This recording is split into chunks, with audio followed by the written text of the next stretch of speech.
Pada tanggal 18 November 1667, terjadi peristiwa yang sangat penting di belahan timur Nusantara. Raja Goa ke-16 Imalombasi Daimatawang Karaeng Bonto Mangapil yang bergelar Sultan Hasanuddin menandatangani perjanjian Bongaya untuk mengakhiri perannya lawan VOC yang sudah berlangsung lama. Sementara itu, di belahan barat Nusantara, di negeri Melayu, seperti yang dikisahkan dalam legenda rakyat Melayu yang amat masyhur, Sultan Mahmud mangkat di Julang. Dikisahkan bahwa Sultan Mahmud Shah penguasa negeri Johor itu mati tertikam oleh laksamananya sendiri, kesatria negeri Bentan yang bernama Laksamana Megat Sri Rama. Peristiwa ini merupakan pintu zaman bagi masuknya orang-orang Bugis Makassar dalam dinamika sejarah Melayu.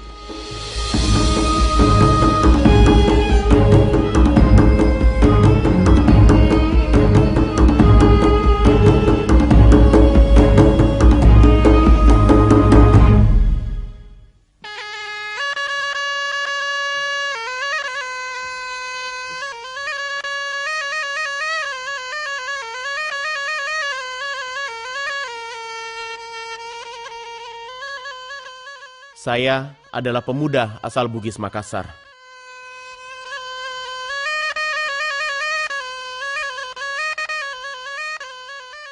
Sejak kecil, saya dididik oleh orang tua supaya menjadi pribadi yang tangguh, pemberani, dan pantang menyerah.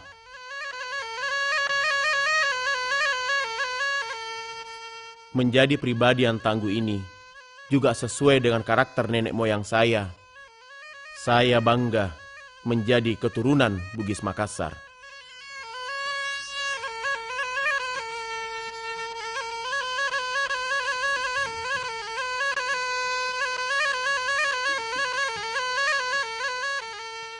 Pada tahun 1667, Kerajaan Goa yang biasa juga disebut dengan Kerajaan Makassar kalah dalam perang melawan VOC. Akibat dari kekalahan itu, Kerajaan Goa harus menandatangani perjanjian yang disebut dengan Perjanjian Bongaya. Akan tetapi penting diketahui bahwa tidaklah serta-merta dengan perjanjian itu perang sudah selesai, karena perang itu masih berlanjut sampai tahun 1669. Akibat perjanjian Bongaya ini, masyarakat Makassar terbagi atas 3 kelompok. Yang pertama, mereka tinggal di Makassar, menyetujui dan menjalani hidupnya dalam suatu realitas di bawah kekuasaan VOC. Yang kedua, mereka lari dan bersembunyi ke dalam dirinya pada aliran-aliran tarekat dan masuk ke pedalaman negeri-negeri Makassar.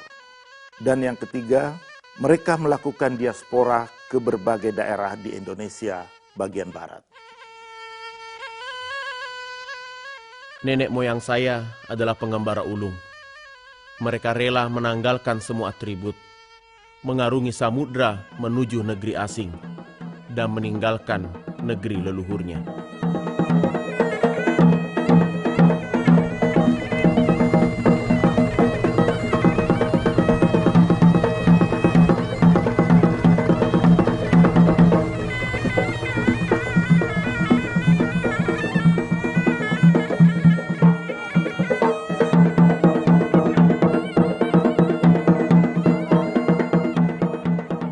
Salah satu kelompok migrasi yang sangat penting yang melakukan diaspora ketika itu ialah Opu 5 bersaudara dari negeri Luwu. Opu 5 bersaudara dari Luwu ini, yang pertama adalah Opu Deng Parani, kemudian yang kedua Opu Deng Menambun, yang ketiga Opu Deng Merewa, yang keempat Opu Deng Celak, dan yang kelima adalah Opu Deng Kamasi. Mereka kemudian melakukan diaspora dan bermukim di Indonesia bagian barat dan mengambil tempat di Bengkalis. Orang-orang Bugis Makassar membangun perkampungan di Bengkalis dan menjadikan Opu 5 bersaudara sebagai patron bagi semua orang-orang Bugis yang ada di kawasan itu. orang-orang Bugis Makassar menguasai daerah-daerah pesisir Sumatera bagian timur hingga pesisir selatan Sumatera. Di tempat-tempat seperti inilah orang-orang Bugis Makassar membangun pemukiman-pemukiman dan berdomisili di tempat itu. Mereka melakukan berbagai kegiatan-kegiatan ekonomi dan masuk dalam struktur kekuasaan dalam kehidupan kerajaan yang berada di Indonesia bagian barat.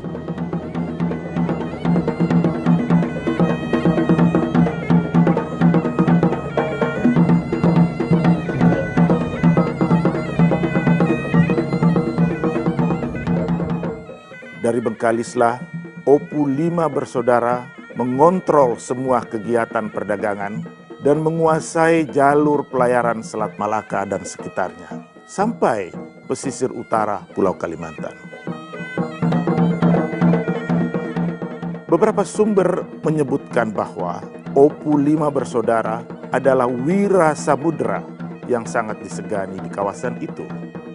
Tidak hanya oleh para migrasi, tidak hanya oleh para pedagang dan pelaut, tetapi juga oleh lanun yang oleh orang barat disebut bajak laut. Berbagai kerajaan di kawasan itu, khususnya kerajaan-kerajaan Melayu, meminta jasa perlindungan untuk melakukan pengamanan terhadap kerajaan mereka di daerah-daerah kerajaan Melayu.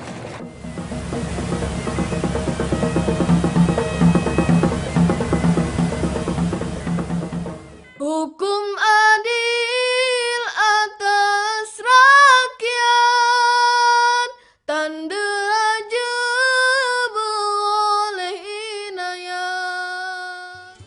Sultan Mahmud mangkat di Julang, itu berarti sultannya mangkat atau meninggal ketika sedang ditandu. Peristiwanya terjadi pada tahun 1699. Nah, ketika itu sepulangnya dari sholat Jumat di masjid, sultan yang sedang ditandu itu ditikam oleh Laksamana Megat Sri Rama.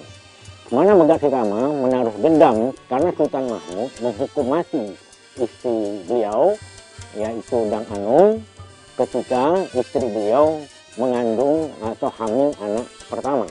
Sultan menghukum mati istri Megat Sri Rama karena istri Megat Sri Rama dianggap mendurhaka karena istri Megat Sri Rama makan seulat nangka milik Sultan tanpa sepengetahuan atau tanpa izin dari Sultan. Nah, hal itu tidak boleh dilakukan pada waktu itu. Oleh Megat Sri Rama yang sudah berbakti sedemikian rupa terhadap kerajaan, terhadap Sultan, dianggapnya hukum yang diberikan oleh Sultan itu terlalu kejam. Oleh karena itu, Laksamana Megat Sri Rama sepulangnya dari menjaga laut di Kerajaan Riau Lingga, Johor dan Pahang, berniat akan menikam Sultan Mahmud Shah II. Tragedi kedua ikutan dari itu adalah bahwa Sultan Mahmud Shah II itu tidak memiliki keturunan. Oleh karena itu, rakyat pada waktu itu bingung siapa yang harus menggantikan Sultan Mahmud. Nah, sesuai dengan adat yang berlaku pada waktu itu, maka jabatan yang setingkat di bawah Sultan, dalam hal ini bendahara, itulah yang menjadi Sultan. Maka naiklah Bendahara Abdul Jalil menjadi Sultan, bergelar Sultan Abdul Jalil Riayat Shah II. Setelah memerintah sekian lama, 20 tahun lamanya, tiba-tiba muncul seseorang yang dikenal dengan nama Raja Kecil atau Raja Kecil. Raja Kecil mengaku bahwa beliau adalah keturunan dari Sultan Mahmud mangkat di Julang. Berbagai cara yang dilakukan oleh Raja Kecil supaya mendapatkan tahta kerajaan Riau Lingga, Johor dan Pahang yang waktu itu berpusat di Johor Lama.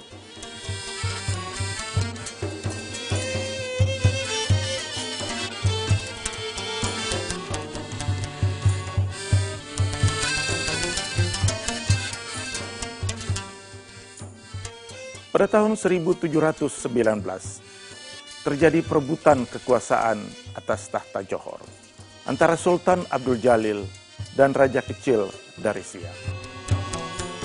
Perang ini dimenangkan oleh Raja Kecil dari Siak berkat bantuan orang-orang laut dan kerajaan Pagaruyung dari Minangkabau. Raja kecil menurunkan Sultan Abdul Jalil ke jabatannya semula sebagai bendahara, dan ia pun mempermaklumkan dirinya sebagai Sultan Johor dengan gelar Sultan Abdul Jalil Rahmat Shah, berkuasa tahun 1719 sampai 1722.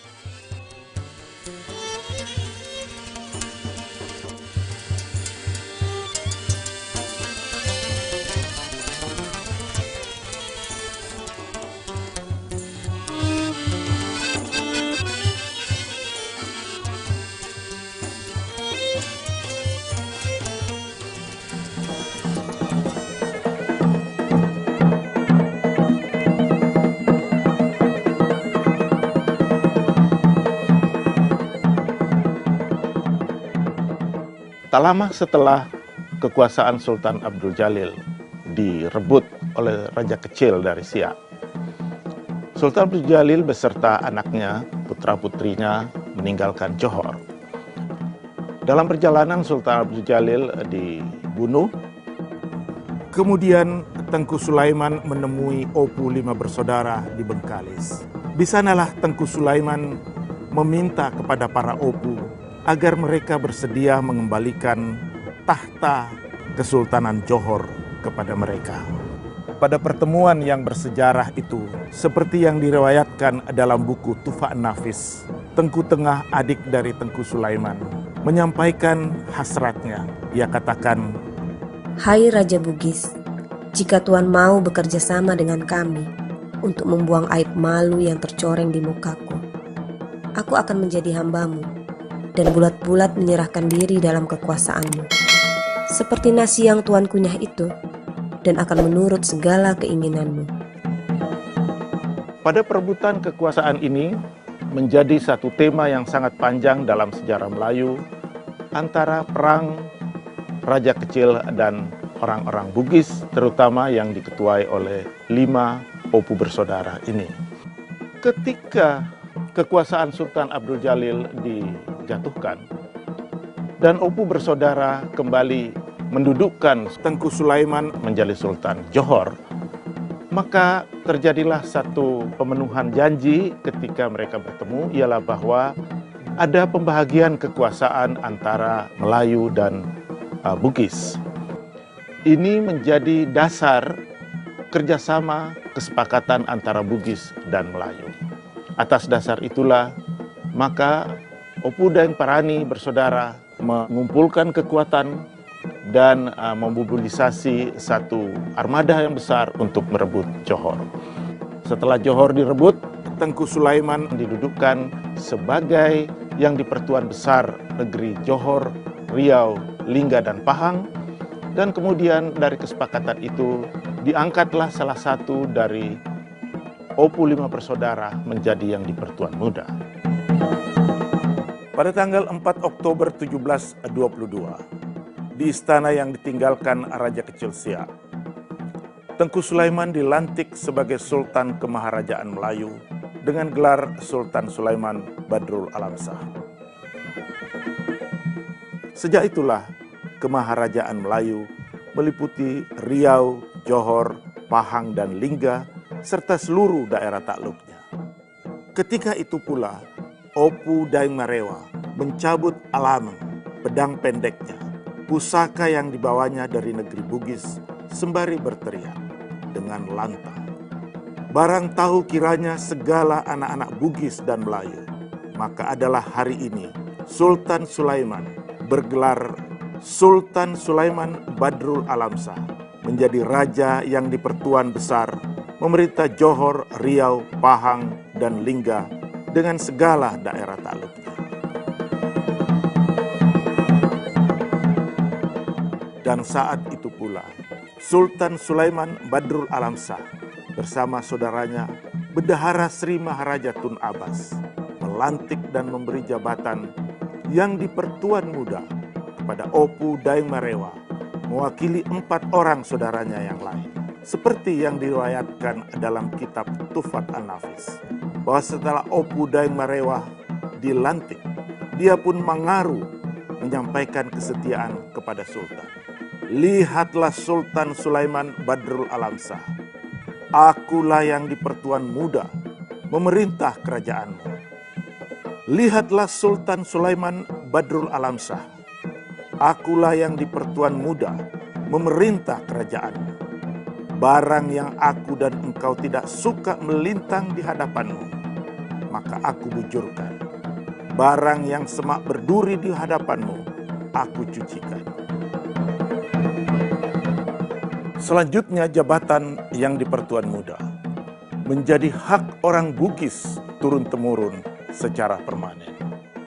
Seperti yang dikatakan pula dalam kitab Tuhfat Al-Nafis, bahwa sumpah Bugis Melayu mengikat anak cucu mereka kedua belah pihak atas tanggung jawabnya membangun kemaharajaan Melayu bersama-sama. Ikatan Bugis Melayu ibarat biji mata sebagai hitam dan putih, tak dapat dipisahkan. Karena siapapun yang melanggarnya tidak akan selamat dunia akhirat. Pengangkatan Kelana Jaya, Opu Daeng Merewa sebagai yang di Pertuan Muda Riau, Johor, Pahang, dan Lingga menjadi awal dimulainya era baru bagi pembagian kekuasaan di kerajaan Melayu. Sebelumnya, sejak kemaharajaan Melayu di Singapura, di Malaka, dan Johor, kekuasaan seorang raja atau sultan yang bergelar yang di Pertuan Besar adalah mutlak adanya. Sedangkan seorang raja muda atau yang di Pertuan Muda hanyalah berfungsi sebagai wakil semata. Akan tetapi, sejak masuknya Bugis dalam struktur kekuasaan kemaharajaan Melayu, yang ditandai dengan diangkatnya Kelana Jaya, Opu Daeng Merewa menjadi yang di Pertuan Muda 1721-1729. Peranan dan tanggung jawab seorang yang di Pertuan Muda menjadi sangat besar dan strategis. Karena yang di Pertuan Muda bertindak sebagai kepala pemerintahan dan berperan sebagai Perdana Menteri. Sementara Sultan atau yang di Pertuan Besar lebih berfungsi sebagai simbol negara.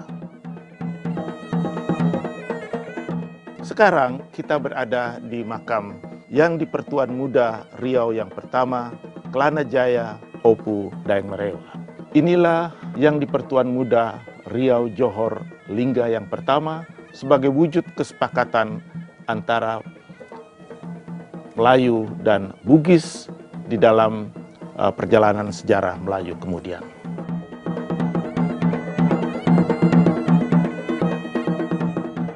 Inilah makam Opu Daeng Celak yang di Pertuan Muda Johor, Riau, Lingga, dan Pahang yang kedua. Berkuasa 1728-1745. Di zaman kekuasaan Opu Daeng Celak, kesultanan ini menjadi sangat makmur karena ketika itu digalakkan perkebunan pinang di seluruh negeri dan negeri ini menjadi eksportir pinang ke berbagai negara. Di zaman kekuasaannya pula, negeri ini mendapat kestabilan ekonomi dan politik yang sangat baik sehingga disebut bahwa zaman kekuasaan Opu Daeng Celak sebagai zaman keemasan kesultanan ini. Hormat akan orang yang pandai, tanda mengenal kesedah cindai, ingatkan dirinya mati.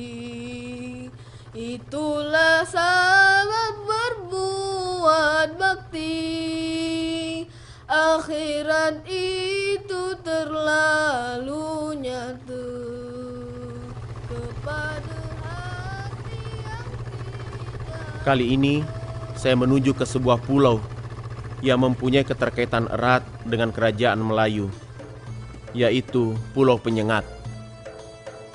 Pulau ini merupakan benteng bagi pertahanan kerajaan Melayu. Pulau Mungil di muara Sungai Riau ini sudah lama dikenal oleh para pelaut sejak berabad-abad yang lalu, karena menjadi tempat persinggahan untuk mengambil air tawar yang banyak tersedia di pulau ini. Menurut cerita, pada suatu ketika ada para pelaut yang melanggar pantangan ketika mengambil air, sehingga diserang serangga seperti lebah yang berbisa. Binatang ini disebut penyengat, dan kemudian pulau ini disebut Pulau Penyengat.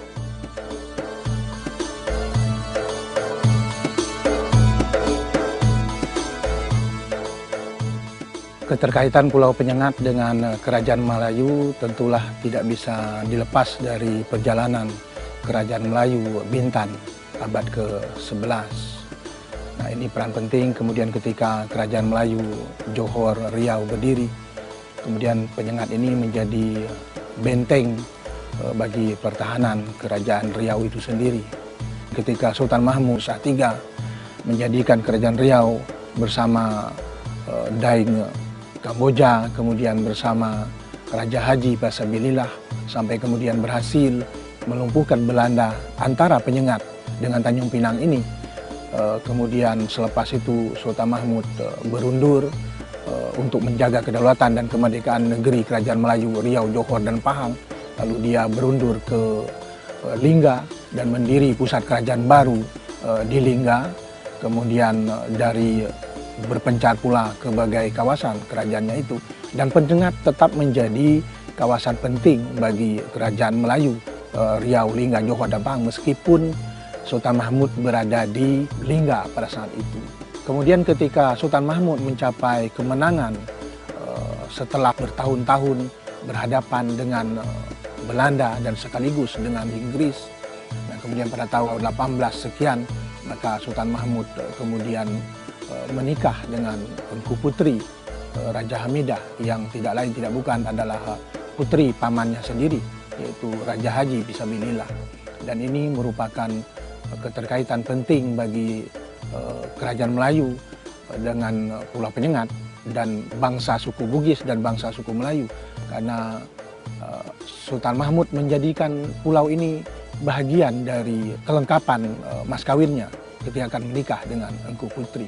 Karena itu Pulau Penyengat selalu juga dikatakan oleh orang sebagai pulau mas kawin Engku Putri Raja Hamidah ketika dinikahi oleh Sultan Mahmud Riyad Shah atau Sultan Mahmud Shah III yang luar biasa hebatnya itu. Nah, kemudian setelah menikah Sultan Mahmud betul-betul ingin menunjukkan jati diri bangsa Melayu, menyusul bagaimana tahun 1795 itu Sultan Mahmud meraih kembali kedaulatan dan kekuasaan sebagai suatu bangsa, sebagai suatu negara yang berdaulat, yang merdeka dari pemerintah Belanda dan dari pemerintah Inggris.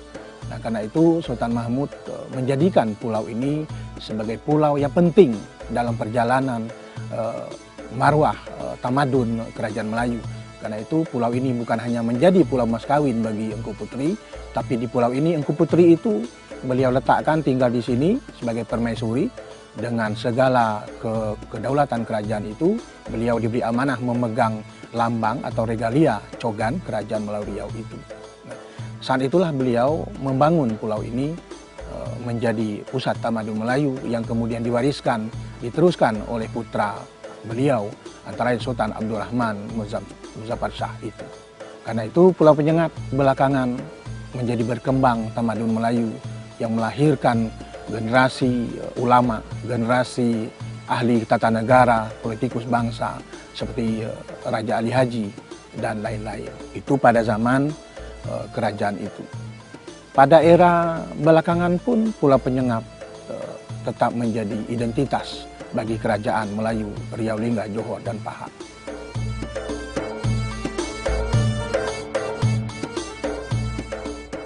Ketika Sultan Mahmud menjadikan pulau ini sebagai salah satu pusat kerajaan Melayu Riau, Johor, Pahang, dan Lingga, dan dia beri amanah kepada permaisurinya Engku Putri Raja Hamidah untuk memegang kekuasaan di sini, ini dengan otomatis dengan sendirinya bahwa ini menjadi ikon, menjadi simbol kepastian bersatunya Melayu dengan Bugis. Ikatan politik antara Bugis Melayu tidak hanya terwujud dalam mekanisme kekuasaan, tetapi lebih dari itu, keduanya terikat dalam hubungan kekerabatan melalui perkawinan. Opu Daeng Parangi menikah dengan Tengku Tengah putri Sultan Abdul Jalil Riayat Shah. Kelak keturunannya menjadi penguasa-penguasa di Johor. Opu Deng Parani juga menikah dengan saudari yang di Pertuan Negeri Kedah. Anak keturunannya kelak memerintah negeri Kedah. Sementara sebelumnya, Opu Deng Parani juga menikah dengan putri Nahoda Alang dari Siantan. Perkawinan ini melahirkan Opu Deng Kamboja yang kelak keturunannya menjadi penguasa di Kesultanan Selangor. Opu Deng Menambun menikah dengan Putri Kesuma, anak putri Raja Matan. Kelak keturunannya menjadi raja-raja di Kesultanan Mampawa. Kelana Jaya Opu Deng Marewa menikah dengan Enci Ayu, putri Temenggung Johor Abdul Jamal. Kelak keturunannya menjadi penguasa di banyak negeri-negeri Melayu. Opu Deng Celak menikah dengan Tengku Mandak, adik Sultan Sulaiman Badrul Alam Shah. Kelak keturunannya menjadi penguasa di Selangor dan di banyak negeri-negeri Melayu. Opu Deng Kemasi yang bergelar Pangeran Mangkubumi menikah dengan Raden Tengah, adik Sultan Sambas. Kelak keturunannya menjadi penguasa di negeri Sambas. Dari perkawinan itulah melahirkan kemudian anak keturunan, terah penguasa, raja dan sultan-sultan, orang-orang besar, petinggi negeri, ilmuwan, cerdik pandai, alim ulama, sastrawan, budayawan, aparatur negara, baik sipil maupun militer, pengusaha swasta, dan lain-lain.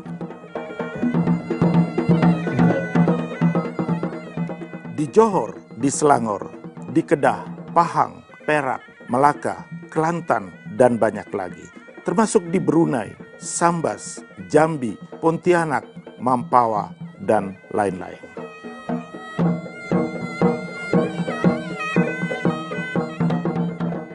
Sesungguhnya diaspora Bugis Makassar tidak hanya menyebar di negeri-negeri kemaharajaan Melayu, tetapi juga di Aceh selama lebih kurang 264 tahun lamanya.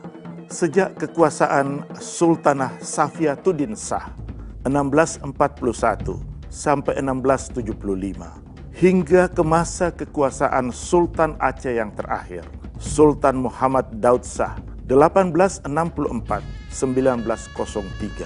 Selama lebih kurang 100 tahun lamanya, Kesultanan Aceh diperintah oleh sultan-sultan berdarah Bugis.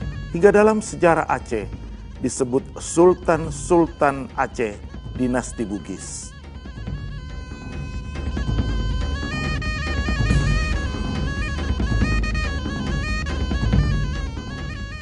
Begitulah sebuah kisah sejarah tentang diaspora Bugis Makassar di belahan barat Nusantara dan semenanjung Tanah Melayu. Walaupun kisah-kisahnya telah jauh melintas zaman, namun denyut kesejarahannya senantiasa hadir, memberi pengakuan tentang eksistensi, harga diri, kebanggaan, dan marwah seseorang sebagai keturunan Bugis Makassar.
kena kau. Ini nyimak sang ikut dulu. Oh, iya kita sakit dulu.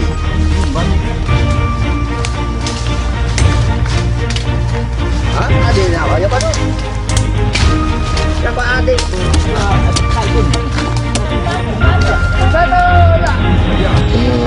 Kan saya injak lagi.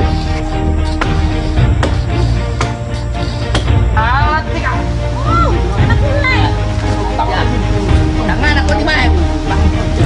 Ya, ada di murah.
Haji Muhammad Japar Habib.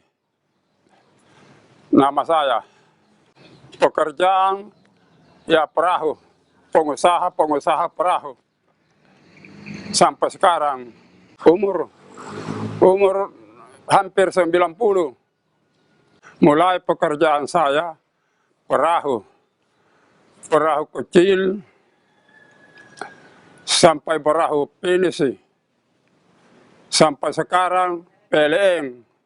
Kita ini bikin perahu kebanyakan sejarah.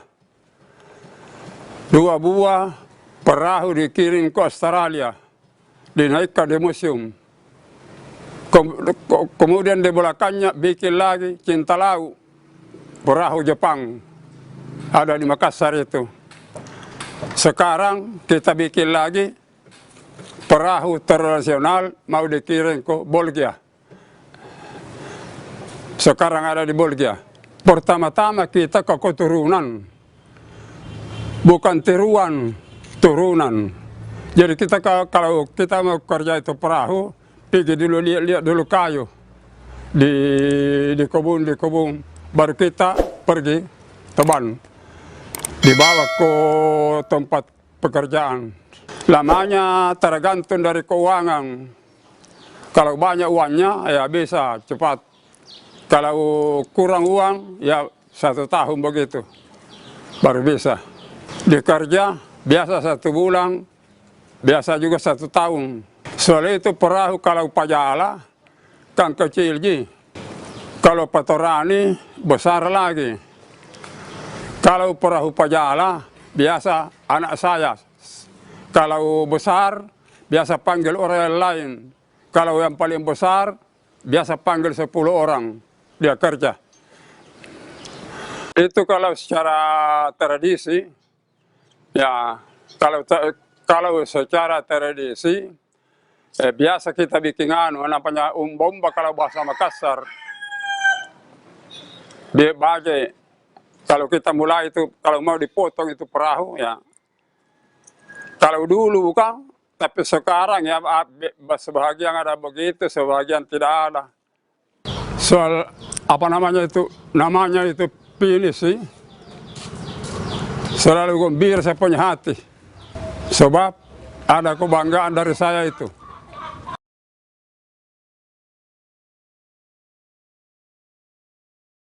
Nama saya Rahma Japar. Saya merupakan anak ke-6 dari Bapak Haji Muhammad Japar. Dan saat ini saudara-saudara saya sedang melakukan suatu pekerjaan di mana itu adalah buah karya dari bapak saya yang sekarang sementara dikerjakan di Belgia untuk pameran Europalia. Yang saya sangat bangga kepada sosok Haji Muhammad Japar, selain penampilannya sangat sederhana, meskipun dia sekolahnya hanya tamat SD, tidak tamat SD karena dulu adalah sekolah rakyat, tetapi dia mempunyai pikiran yang sangat luas. Bagi saya ini merupakan suatu kebanggaan karena selain bapak saya mengangkat nama Tanah Biru sebagai Pandita Lopi, ini juga menjadi suatu kebanggaan bagi seluruh bangsa Indonesia karena pameran ini mengatasnamakan bangsa Indonesia.